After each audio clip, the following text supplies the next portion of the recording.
Hello students, आज की इस वीडियो में आपको बताने वाला हूं कि प्रेजेंट इंडेफिनिट टेंस के निगेटिव सेंटेंसेस को यानी कि एक्टिव वॉइस को कैसे हम पैसिव वॉइस में चेंज करेंगे। कहने का मतलब है कि टोटल टेंस एक्टिव में आते हैं और उन्हीं को हम पैसिव में चेंज करते हैं। उसके लिए हमें पैसिव को पहचानना, साथ ही साथ एक्टिव को भी पहचानना आना चाहिए। यदि हम एक्टिव को ही नहीं पहचान पाएंगे तो हम उसे पैसिव में बदल कैसे पाएंगे।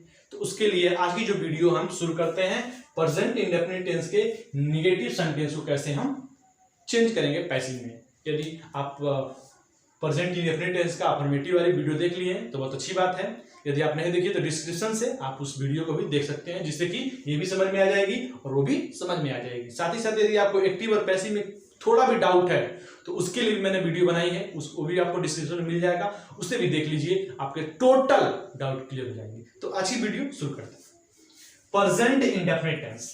प्रेजेंट इंडेफिनिट टेंस टेंस का पहला रूप है, इतना तो आपको पता है। और उसकी आज हम क्या कर रहे हैं, निगेटिव सेंटेंसेस को आज हम क्या करेंगे, डिस्कस करेंगे।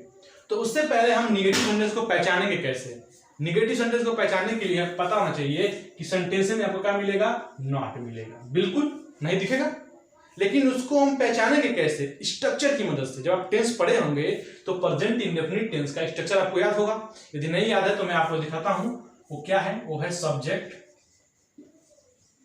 प्लस डू या does plus not plus main verb की first form plus object plus other verb. बिल्कुल यही है प्रेजेंट इंडेफिनिट टेंस का निगेटिव का स्ट्रक्चर। इतना तो आपको बिल्कुल ये देख कर याद आ ही गया होगा। ये है प्रेजेंट इंडेफिनिट टेंस का निगेटिव का स्ट्रक्चर।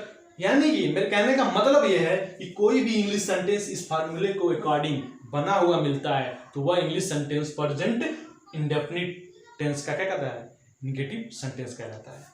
इसका मतलब ये क्या है, ये एक्टिव का फार्मूला है।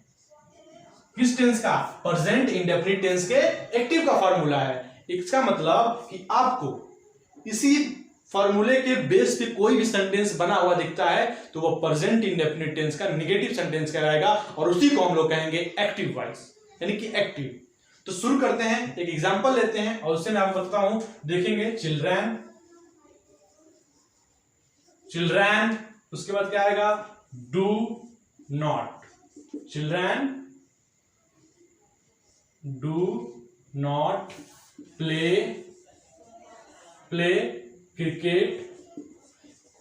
Children do not play cricket in the field. In the field, ये हमारा प्रेजेंट इंडेफिनिट टेंस का एक एग्जांपल लिया हमने। कैसे हमने पहचाना कि ये प्रेजेंट इंडेफिनिट का ही एग्जांपल है, सेंटेंस है। कैसे, देखिए सब्जेक्ट, बिल्कुल चिल्ड्रन इज ए सब्जेक्ट। उसके बाद डू या डज में से नॉट, तो यहाँ पे डू नॉट, चिल्ड्रन प्लूरल है तो डू नॉट लगेगा। उसके बाद मेनो की फर्स्ट फॉर्म, यहाँ पे मेनो की फर्स्ट फॉर्म। उसके बाद यहाँ पे क्रिकेट इज ऑब्जेक्ट, यहाँ पे ऑब्जेक्ट, वहां पे in the field other word, a other word. इसका मतलब ये हमारा English sentence present indefinite tense का निगेटिव इंग्लिश सेंटेंस है। हम 100% क्लियर हो गए। और इसी इंग्लिश सेंटेंस को हम बोलते हैं ACTIVE, एक्टिव। इसी को बोलते हैं एक्टिव, ज्यादा कुछ पढ़ा नहीं है, इसी को एक्टिव बोलते हैं। जब हम इसे पैसिव में चेंज करेंगे तो हमें पैसिव का, प्रेजेंट इंडेफिनिट टेंस के पैसिव को चेंज करने के लिए हमें जो उसका स्ट्रक्चर है वो भी पता होना चाहिए। वो स्ट्रक्चर क्या है, पैसिव पे। तो हमें पैसिव में से चेंज करने के लिए पैसिव का फार्मूला, पैसिव का स्ट्रक्चर पता होना चाहिए। तो पैसिव का स्ट्रक्चर ध्यान देंगे आप, पैसिव, ये है पैसिव। तो पैसिव का स्ट्रक्चर हमें पता होना चाहिए, किसका, प्रेजेंट इंडेफिनिट का ही पैसिव का स्ट्रक्चर पता होना चाहिए। उसी के अकॉर्डिंग इस सेंटेंस को हम पैसिव में चेंज कर पाएंगे। चलिए देखते हैं पैसिव का स्ट्रक्चर प्रेजेंट इंडेफिनिट टेंस का निगेटिव में क्या है, किसका, ये भी ध्यान देंगे। निगेटिव में क्या है, उसकी शुरुआत होगी सब्जेक्ट से, बिल्कुल नहीं, यही तो पैसिव का नियम है। इसकी शुरुआत होगी ऑब्जेक्ट से। इस बात को आप ध्यान देंगे। पैसिव में क्या होता है, ऑब्जेक्ट जो होता है वो सब्जेक्ट का कार्य करता है। कहने का मतलब है कि एक्टिव वॉइस यानी कि टेंस में सब्जेक्ट ने शासन किया, खूब बढ़िया से अपना राज संभाला। अब पैसिव वॉइस जब आई तो सब्जेक्ट को बोला गया कि तू जा भाई, अब तू जाके घूम और मैं अब तुम्हारी स्थान पे मैं अब राज करूंगा। इसका मतलब पूरे पैसिव में ऑब्जेक्ट शासन करता है और पूरे टेंस में यानी कि एक्टिव में सब्जेक्ट शासन करता है। इतना आप समझ लीजिए, आपको वॉइस आ जाएगी। तो ये है ऑब्जेक्ट, इसकी शुरुआत होगी ऑब्जेक्ट, उसके बाद क्या आएगा हेल्पिंग वर्ब। हेल्पिंग वर्ब में क्या आएगा इज, एम, आर। उसके बाद क्या आएगा नॉट, क्योंकि प्रेजेंट वॉइस का जो हम पढ़ा रहे हैं प्रेजेंट इंडेफिनिट का वॉइस वही निगेटिव है। तो object is, am, are, not. उसके बाद क्या आएगा मेन वर्ब की थर्ड फॉर्म। आप इसे वर्ब की थर्ड फॉर्म भी कह सकते हैं, वर्ब की थर्ड फॉर्म भी इसे कह सकते हैं, बिल्कुल कोई दिक्कत नहीं है। Object is, am, are, not, main verb यानी कि वर्ब की थर्ड फॉर्म। उसके बाद क्या आएगी, क्या आएगा यहां पे आएगा आपको अदर वर्ड आएगा। उसके बाद आएगा आपका सब्जेक्ट, बाई सब्जेक्ट आएगा, बाई सब्जेक्ट, बाई सब्जेक्ट। ये है प्रेजेंट इंडेफिनिट टेंस को पैसिव में चेंज करने का स्ट्रक्चर। लेकिन किसमें, निगेटिव में, क्योंकि इससे पहले वीडियो में हम अफर्मेटिव वाली वीडियो में बता चुके हैं अफर्मेटिव, लेकिन इसमें हम निगेटिव को कैसे हम पैसिव में चेंज करेंगे। किस सेंटेंस को, प्रेजेंट इंडेफिनिट टेंस के निगेटिव सेंटेंस को कैसे हम पैसिव में निगेटिव में चेंज करेंगे। तो पैसिव वॉइस का भी स्ट्रक्चर हमें पता होना चाहिए निगेटिव का, किसका, प्रेजेंट इंडेफिनिट टेंस का। तो जैसा कि मैंने आपको दिखाया, object is, am, are, not, verb की third form, other word, by subject. Subject से पहले क्या लगेगा, बाई लगेगा, इस बात को ध्यान देंगे। और वॉइस की एकमात्र पहचान है कि वर्ब की थर्ड फॉर्म जो आती है हेल्पिंग वर्ब के बाद। पूरे टेंस में हेल्पिंग वर्ब के बाद हमें मेन वर्ब की थर्ड फॉर्म देखने को नहीं मिली, लेकिन वॉइस में इज, एम, आर होगा, कोई भी हैज वर्ब होगा, कोई भी वाज वर्ब होगा, उसके बाद आपको मेन वर्ब की थर्ड फॉर्म ही देखने को मिलेगी। इसका मतलब पैसिव में ऑब्जेक्ट से सब सेंटेंस की शुरुआत होती है और हेल्पिंग वर्ब के बाद मेन वर्ब की थर्ड फॉर्म होती है और बाई सब्जेक्ट होता है। यही है पैसिव वॉइस की पहचान। तो इस सेंटेंस को हम कैसे पैसिव में चेंज करेंगे, इसी स्ट्रक्चर के अकॉर्डिंग चेंज करेंगे। अब इस स्ट्रक्चर जो है इसके अकॉर्डिंग चलेंगे। अब स्ट्रक्चर के अकॉर्डिंग चलेंगे तो यहाँ पे चिल्ड्रन है और यहाँ पे क्या है ऑब्जेक्ट। तो इस सेंटेंस का ऑब्जेक्ट कौन है, क्रिकेट है। क्या है, क्रिकेट। ये क्रिकेट क्या है, ऑब्जेक्ट है, और चिल्ड्रन क्या है, सब्जेक्ट है। जो ट्रिक है, इस ट्रिक को आप फॉलो कीजिएगा शुरू में। और ये तो आपको पता ही है, खेलना क्या है, मेन वर्ब की फर्स्ट फॉर्म है ना, और इन द फील्ड क्या है, अदर वर्ड है। इतना तो आपको बिल्कुल पता ही है।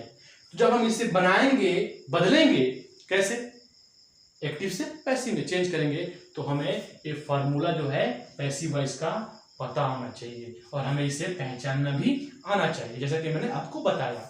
तो अब हम इस स्ट्रक्चर के अकॉर्डिंग चलेंगे। यहाँ पे है चिल्ड्रन और हमें चाहिए ऑब्जेक्ट, तो ऑब्जेक्ट ढूंढेंगे।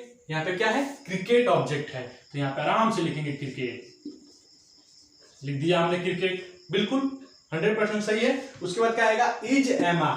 तो क्रिकेट से क्या लगेगा, क्रिकेट एक ही है तो क्या लगेगा, यहाँ पे लगेगा इज, क्रिकेट इज। उसके बाद क्या आएगा, नॉट आएगा, क्योंकि हमारा सेंटेंस निगेटिव है। तो क्रिकेट इज, उसके बाद आएगा नॉट, तो क्रिकेट इज नॉट। उसके बाद वर्ब की थर्ड फॉर्म, तो वर्ब ढूंढनी नहीं पड़ेगी हमें क्योंकि हमने ढूंढ रखा है। तो प्ले है और प्ले की थर्ड फॉर्म लिखनी पड़ेगी, तो लिख देंगे PLAYED, हो गया प्ले। तो हो गया children, cricket is not played. उसके बाद क्या आएगा, अदर वर्ड। बाकी में अदर वर्ड है दी, इन द फील्ड लिख देंगे, यहाँ पे इन द फील्ड लिख दिया हमने, इन द फील्ड। उसके बाद क्या है, बाई सब्जेक्ट, तो यहाँ पे लिखेंगे बाई, और सब्जेक्ट क्या है, सब्जेक्ट हमारा क्या है, चिल्ड्रन, तो लिख देंगे यहाँ पे चिल्ड्रन, लिख दिया हमने चिल्ड्रन। हमारा एक्टिव यानी कि प्रेजेंट इंडेफिनिट टेंस का जो हमारा क्वेश्चन है, जो हमने सेंटेंस लिया है, इसको हमने पैसिव में चेंज कर दिया। कितनी आसानी से चेंज किया, पहले तो इस बात को देखिए। अब इससे पहले बहुत सारी वीडियो देखे होंगे, लेकिन इतनी आसानी से आपने चेंज करने का जो ट्रिक है, मेथड है, नहीं जाना होगा। लेकिन अगर आपको कोई वीडियो अच्छी लगी है और ये ट्रिक अच्छा लगा है तो वीडियो को लाइक कीजिए और अपने फ्रेंड को भी शेयर कीजिए, क्योंकि इतनी आसानी जो ट्रिक मैंने बताई आपका फ्रेंड भी सीख पाए। साथ ही साथ कोई भी डाउट हो इसके बावजूद भी तो आप कमेंट कीजिएगा, उसका मैं आपको रिप्लाई उत्तर जरूर दूंगा। मिलते हैं अगली वीडियो में।